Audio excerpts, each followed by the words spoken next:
Hi అండి. మనం టమాటా చారు అంటే ఏ కూర అయినా సరే, ఇదే కూర అని కాదు, ఏ కూరలైనా సరే మనము మట్టి పాత్రలో చేసుకోవాలని అలవాటు చేసుకోవాలి. మనం ప్రకృతికి దగ్గర కావాలి అంటే మనము సహజ సిద్ధంగా కొంచెం అలవాట్లు మార్చుకోవాలి. లేదంటే మనం ఇప్పుడు తర్వాత రాబోయే భవిష్యత్తులో కూడా చాలా అనారోగ్యాల పాలవుతారు. అందుకోసమని మనం చేస్తుంటే మన పిల్లలు చూస్తూ ఉంటూ వాళ్ళకి అలవాటు అవుతూ ఉంటుంది. మనం చేయడం వల్ల మన ఇంట్లో మనం ఒక ఇంటి ఇల్లాలైనప్పుడు మనం చేయడం వల్ల మన కుటుంబం బాధ్యత మొత్తం ఒక ఇంటి ఇల్లాలపైనే ఉంటుంది. మనం ఒక్కరం వంట చేసామంటే ఇంట్లో అందరూ తింటారు కాబట్టి మనం ఒక్కరం మారామంటే ఇంటి కుటుంబం మొత్తము ఆరోగ్యంగా ఉంటుంది.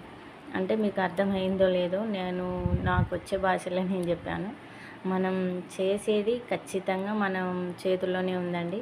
ఏదైనా సరే ఎవరైనా సరే మారండి. కనీసం ఎవరు ఎక్కువ సార్లు చెప్పరు. ఏదైనా సరే ఎవరే కానీ ఒకసారి చెప్తారు, 2 సార్లు చెప్తారు. అదే పనిగా చెప్పాలంటే వీళ్ళు అని చెప్పరు. ఎందుకంటే అది వాళ్ళ స్వార్థం కోసం అని అనుకుంటారు. ఏదైనా 2 సార్లు కంటే ఎక్కువ చెప్పారంటే వీళ్ళ స్వార్థం ఏమో ఉంది వీళ్ళకు అనేది వేరే వాళ్ళు అనుకుంటారు. కాకపోతే ఇది మార్చుకోవాలి. మన ఆరోగ్యం మన చేతిలోనే ఉంటుంది కాబట్టి మనం మార్చుకోవడం వల్ల మన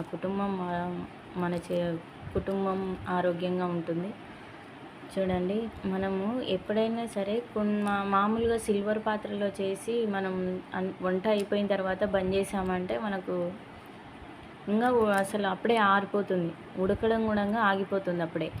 కాకపోతే మనం మట్టి పాత్రలో ఎప్పుడైతే మనము ఆఫ్ చేసామో, చూడండి ఆఫ్ చేశాను, ఆఫ్ చేసినా కూడా ఇంకా ఉడుకుతూ ఉంది. ఎంత లేదన్నా 3 మినిట్స్ ఉడుకుతూ ఉంటుంది కూర. చూడండి మీరు ఖచ్చితంగా అసలు మనం 3 మినిట్స్ కూర అదే విధంగా ఉడుకుతూ ఉంటుంది. చాలా అంటే చాలా మనకు గ్యాస్ సేవ్ అవుతుంది. అందులోనూ మనకు ఆరోగ్యం ఎలాంటి కెమికల్స్ అనేది ఉండదు. అందుకోసమని థ్యాంక్ యూ సో మచ్ అండి. నచ్చితే లైక్ చేసి సబ్స్క్రైబ్ చేసి